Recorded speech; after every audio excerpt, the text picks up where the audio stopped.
Hey everyone, this is Anna. Welcome back to my channel. In today's tutorial, I have this card which has lots of fun layers, different coloring techniques, including some of our silks from Fun Stamper's Journey. They are on sale this month for 20% off, so I wanted to show you the many cool ways that you can use them so you can take advantage of the sale. For the stamp, I am using a ATS size stamp, which is called Be a Light, and it's only $8.95. And depending on the purchase size of your party, you can actually get it for free as well. It's a very pretty stamp, and it stamps beautifully. You can see all the details. As you can see here, I'm stamping it with black licorice ink on whipped cream cardstock, and it's just beautiful. I am using PASTELS to color the image, and one thing I love about PASTELS is that you get a very rich color very easily. You can cover large areas. You will be seeing a lot of that here soon when we do the background. But you can also color very detailed spaces using the little tool here to color, and all you need to do is make sure to wipe the sponge in between colors on a paper towel and you're good to go. And if you make a mistake, just use an eraser and you can erase it right away. So PASTELs are a very cool way to color, very easy. Like I said, you can mix, and so give them a try if you haven't done so already. I didn't want to emphasize too much of the colors that I'm actually using here in this image, since you can pick any colors that you wish, but I will have a list of the ones that I used in the description of the video below, so you know exactly what I used.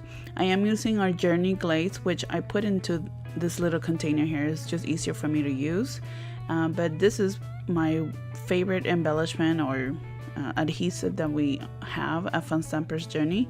It has many uses, and this is one of them. I mix our Journey Glaze with some of our silks, and it gets some really cool effects. And since our silks have a little shimmer to it, it's a lot of fun to see the different color combinations on the Journey Glaze. And you will see here I use our bloom tool to create patterns and swirls, so it's a lot of fun to use, and it's fun to experiment with these tools. So make sure to get your glaze along with your silks, that way you can try some of this out. And also, like in this case, I put a little bit too much of the silk, but it's okay. You can go ahead and grab some of the color back and just wipe it on a paper towel, and you can get it to the shade that you want it to be. So and in case, let's say, you mess up completely, all you need to do is wipe the entire glaze away and then start all over again. So it's very forgiving. Now I'm starting on the rest of the image. As you notice, I do it in sections because I want to make sure that the colors that I use for that section stay on that section. And also I want to make sure that the glaze is still pretty wet whenever I apply the silk. So it's better to do it in sections than putting glaze all over the image and then adding the silks.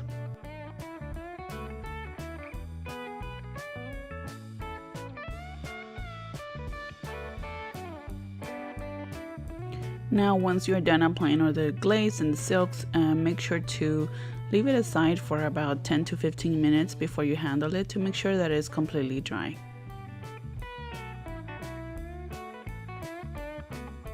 Once the image is completely dry, go ahead and cut it out. I am using my Details Pro shears to fussy cut. This stamp set does actually have a matching die, but I don't have it yet, so for now I'm just fussy cutting. But of course, if I had the matching die, I will go ahead and use that. For the next step, I'm using color splash sheets, which is Fun Stamper's Journey watercolor paper. I am using PASTELs again to create a background, and I will be using 3 different colors and creating a gradient by applying more of the color towards the top and then just kind of dragging it at the bottom, just to have a little bit of color at the bottom.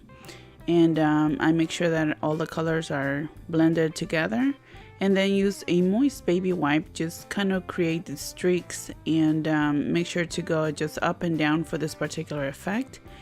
And it's very easy to create it, so it's a lot of fun to use pan pastels as well. For the next one, I'm using whipped cream cardstock, which is a regular white paper that we carry, and I'm using reds, oranges, and yellow to create a background. It's so rich and so easy to mix these colors, and it's fun that you can remove them using water. So I will be using a baby wipe again, but of course you can use a stencil to create designs on it using a baby wipe. So there's a lot of different techniques you can use with this.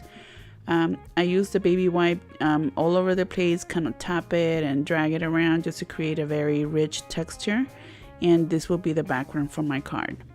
For the first background, I'm using our Spring Bloom Minis die, and it cuts through our water paper beautifully.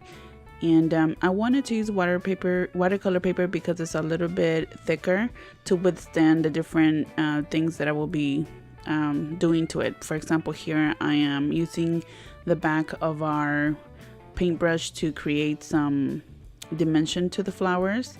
You can use a thick marker or a color pencil if you don't have a brush handy.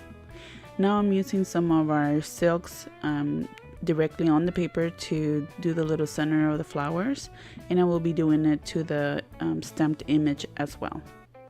I wanted this card to have many layers and lots of texture, so I decided to rip the edges of the background panel, and I love how the white color is exposed and it just pops against the black card base, which I use black licorice cardstock to do.